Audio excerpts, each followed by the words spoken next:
Roy Suryo CS menemukan bukti baru terkait dengan dugaan ijazah palsu Presiden ke-7 Joko Widodo.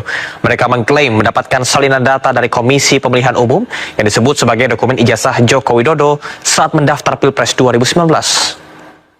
Putu Gede Haryadi, SH, MH, titik, Hakim Anggota, 1, Sutikna, SH, MH, titik, 2,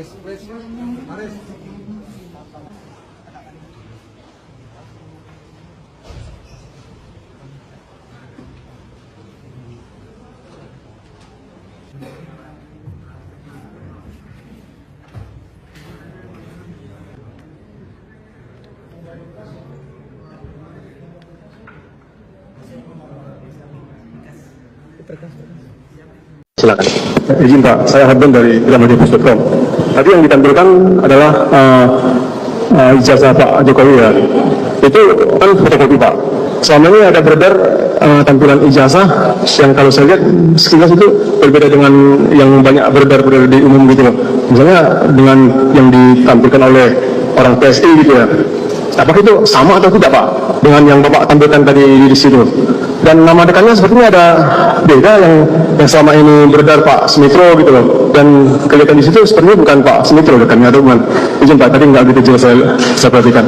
Dan kenapa tidak ditampilkan ijazah asli tadi Pak? Maksud biar kita bisa lihat sebenarnya yang seperti apa gitu ijazah Pak Jokowi itu. Terima kasih Pak. Andromeda. Ketawa-ketawa lah. Dan pada saat rame-rame isu-isu terakhir, kita kontak-kontakan lagi, oh jangan-jangan kita berdua ini direvel gara-gara itu kan. Ex-Menpan RB Yudi Krisnandi ungkap saat dirinya dan Anies dicopot Jokowi, jangan-jangan karena ijazah palsu. Sebuah pengakuan mengejutkan datang dari mantan Menpan RB, Profesor Yudi Krisnandi, yang kembali mengungkap dinamika di balik reshuffle kabinet era Presiden Jokowi. Dalam pernyataannya, Yudi menyingkap bahwa sebelum dirinya dicopot, ia justru sedang menjalankan salah satu tugas paling sensitif yang pernah diberikan kepadanya, menelusuri dugaan penggunaan ijazah palsu oleh sejumlah pejabat negara. Yudi menuturkan, Jokowi saat itu meminta dirinya turun langsung ke lapangan, jangan kebanyakan di kantor. Ia kemudian membuka kotak pos pengaduan, menerima laporan demi laporan tentang pejabat-pejabat yang dicurigai memakai ijazah tidak sah. Langkah inilah yang kemudian melahirkan surat edaran Menpan RB nomor 3 tahun 2015, sebuah aturan besar yang mengguncang birokrasi karena menertibkan keaslian ijazah ASN di seluruh Indonesia. Dalam menjalankan tugas tersebut, Yudi bekerja bersama Menteri Pendidikan kala itu, Anies Baswedan. Menurutnya, Anies langsung bergerak cepat, menyisir data, memeriksa laporan, dan menindaklanjuti dugaan-dugaan yang muncul. Namun, di tengah upaya penertiban itu, sebuah kejutan terjadi. Keduanya justru ikut terseret dalam reshuffle kabinet yang mengubah peta kekuasaan saat itu. Yudi mengungkap bahwa sebelum diganti, ia sempat meminta penjelasan langsung kepada Presiden Jokowi, apakah dirinya diberhentikan karena kesalahan tertentu atau karena ada tugas yang tidak ia jalankan. Jadi kan kejahatan Jokowi ini kan bukan cuma satu ini, bukan cuma kebohongan aja. Dia juga melakukan kejahatan hak asasi manusia.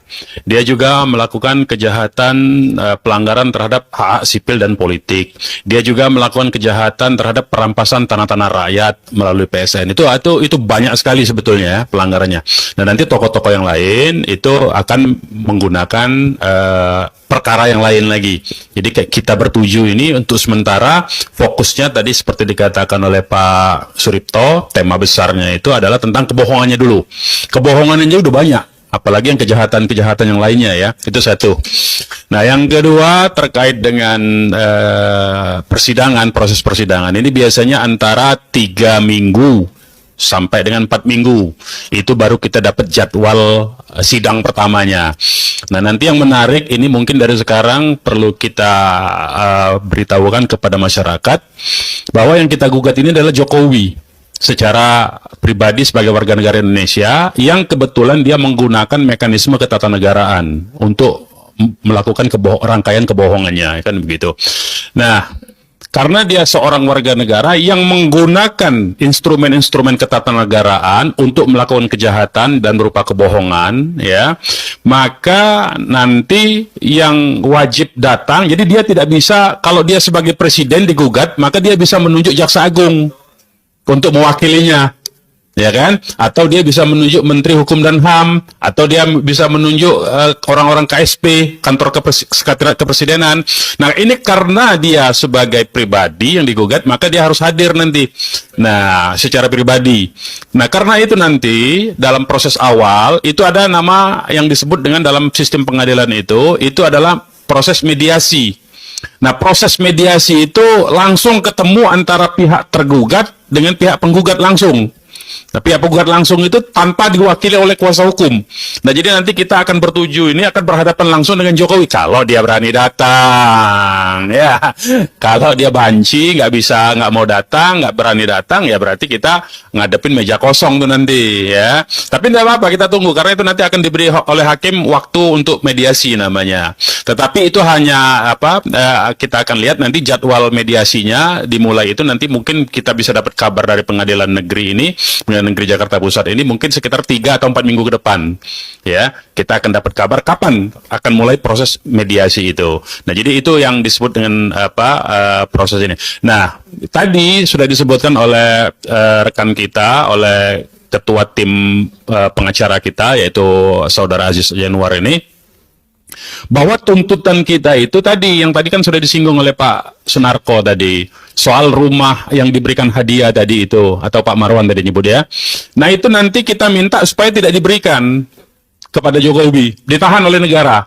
Kemudian uang pensiunnya sebagai presiden itu juga tidak diberikan. Itu untuk mengganti ya kerugian-kerugian ya yang ditimbulkan oleh kebohongan Jokowi. Kan utang yang ditimbulkan oleh Jokowi ini sampai dengan hari ini itu lebih kurang 5.700 triliunan. Mulai dari 2015 lah katakanlah, kalau 2014 kan itu pemerintahan lama. 2015 sampai dengan 2024 ini hari ini itu sekitar 5.600 atau 5.700 triliun. Nah, dia yang harus ganti itu karena itu bukan tanggung jawab negara, karena dia yang melakukan itu dengan ambisi-ambisi proyek-proyek pribadinya dia. Ya, belum lagi yang dia melakukan korupsi di dalam di dalam hutang luar negeri itu ya, melalui proyek-proyek strategis nasionalnya itu. Nah, jadi yang kita inginkan itu supaya beban hutang yang 5.700 atau 5.600 itu dibayar oleh Jokowi, bukan oleh rakyat Indonesia. Sebab kalau itu dibebankan kepada rakyat Indonesia, ya, padahal itu adalah untuk memenuhi ambisi Jokowi semata, maka, nah, di mana hubungan hukumnya antara kita penggugat ini dengan kerugian itu? Kayak kalau itu dibiarkan harus dibayar oleh rakyat, kita ini kurang bayar lewat proses pajak.